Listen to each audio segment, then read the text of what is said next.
Hey everybody, it's Rob from Flailthroughs. This is Gundam Battle Operation 2, and this is the Gouf custom in Shockwave colors. Duchess actually did a Shockwave themed Gouf of her own this last Friday, but so since she went with a more animation style coloring, I decided on mine to go with something a little more toy inspired. So basically what that means is the purple is darker and the chest part, the chest, basically not quite a window, but the clear plastic part on the chest is as glossy like lavender kind of color as I could make it, because that should be about right. But yeah, sadly, unlike some games, I'm not sure Battle Operation 1 could do it, but New Gundam Breaker could. You can't put the like little boosters, the little thrusters on the side of the Gouf Customs legs to a different color as the rest of the leg, which is a shame, because I could have the silver parts like right where they belong. So maybe one day I'll try this in Gundam Breaker 3. I still want to get that in English. It's such a great game. If you didn't like New Gundam Breaker, find an English copy of Gundam Breaker 3. See, I'm amazed that took. It really shouldn't have, but the Camphor not meant to knock me down, did a lot of damage, but the Camphor, I can do a lot more damage to the Camphor than it can me, honestly. It's much more fragile, so even with type advantage, it is going to go down pretty quick, just like that other one did. And I put as much ranged mod as I could on this, and it's like, so they come after me the way they'd come after a support suit. It's like, no, that's not what you're fighting. You're fighting a Gouf Custom. I can get miles away. And I still took some damage there, but luckily my team came up behind me, and they are now chasing these guys back to the base, so even if I get killed, which I think I do in a second, it's not going to go well for them. Yep, that guy's on me. I'm dead. So yeah, they are just, flat out. Because yeah, there goes that Blue Destiny. I'm pretty sure that Camphor's already down, because it was a Camphor. They're fragile, so if you get cornered in a Camphor, you've got a problem. You definitely don't want to be running towards the enemy base, I'll put it that way. Like, if he dove right down that side corridor and got out, he'd be okay. Pretty sure he didn't. Pretty sure he's dead. But right now, I'm just attacking from a distance here, because that's the basically the best way to run a Gouf Custom. It is like a long-range ranged raid type. It can do melee, and it can do it fairly well, but I'm pretty good at the long-range kitey mobile suits, I think, is the best way to put it, and this is a great thing for, fighting at range and kiting. So, I see the whole enemy team coming up on my side, so got a couple of shots in on that high-mobility Zaku before it threw missiles at me. And here comes Blue Destiny 1 again. I was not quite prepared to tackle. That Blue Destiny player is either a fantastic reader of players, or he just managed by coincidence to tackle me every single time I was out of boost. I'm not sure which. But luckily I've got some allies here. And here we clash about like 4 times, because, yeah, it's, yeah, because, basically, since I have no boost, if I let up for even a second, I die. He's going to knock me down and kill me.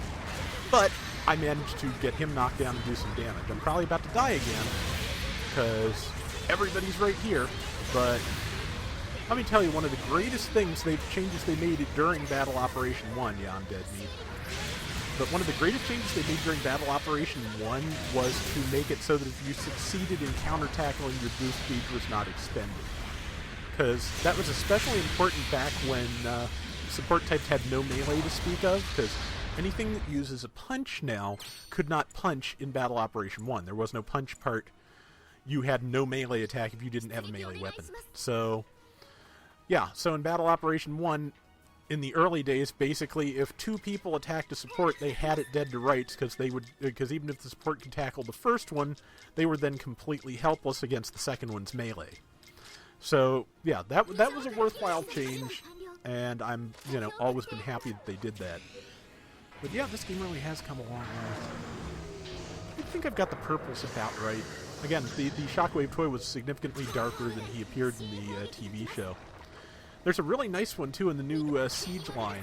He turns into a quote-unquote submarine or a space battleship that is basically a G1 Shockwave gun upside down.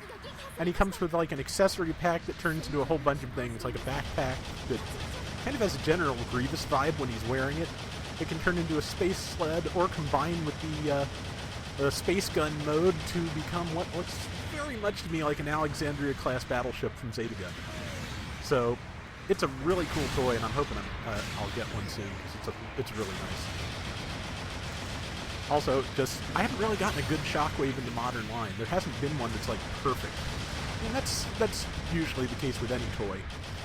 But in particular, Shockwave has suffered, because the best Shockwave toy we've gotten so far was in, like, the smallest size class. It was basically designed for Combiner Wars Bruticus to hold as a weapon, which is really cool, but it's not going to be the like, ideal Shockwave for most people's collections. What is really cool about it, though, is that it was available.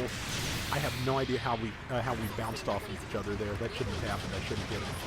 But the thing that's really cool, they did a G2 Bruticus box set version of that Combiner Wars Bruticus, and it comes with a Shockwave in the Action Master's colors, so his handgun is orange. If I could figure out how to make just the shield orange without, like, making half the mobile suit orange, I'd probably do an Action Master's version of this for the heck of it, but I don't think it's possible the way Battle Operation does its color separation. Which, that's fine. It's still better than Battle Operation 1 in that regard. And I've got 2 people on me. I didn't notice that other camper until it fired across my bow like that. And countered. And got a good... Okay, it's dead. Somebody else got the kill, like, as it landed. I take a second, try to kill this pilot, but I was just off by a couple of millimeters and never get him. With only a minute left in the round and us being behind by a little bit, I eventually decide that even though, I could get him, but better to strand him here until his mobile suit respawns. There's other things that need done.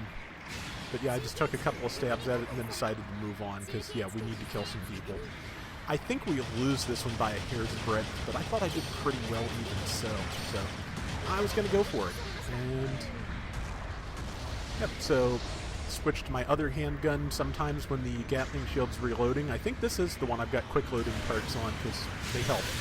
But I am trying to, I'm using the handgun from time to time to, do what I can. There's that blue Destiny bouncing again, and we both kind of tackled past each other because he knew the second he got out of that clash, I was going to stab him if I could. And he's probably got me. I've only got 857 hit points. I'm done, so. But yeah, I don't think we quite win this one, sadly, but I played worse. I think I do okay with the Gouf Custom. I never use its heat rod because it uses the GBO1 style super linear heat rod, and it takes a lot of effort to line up properly. So, should have been put a little more gloss on the purple, I think, but doesn't look bad. So yeah, got the top assist at least, so it was a close one, like 1 or 2 more kills and we'd have had it. So that is going to do it for today's Gundam Battle Operation 2. We'll be back tomorrow with more, so till next time, everybody take care and have fun. Later!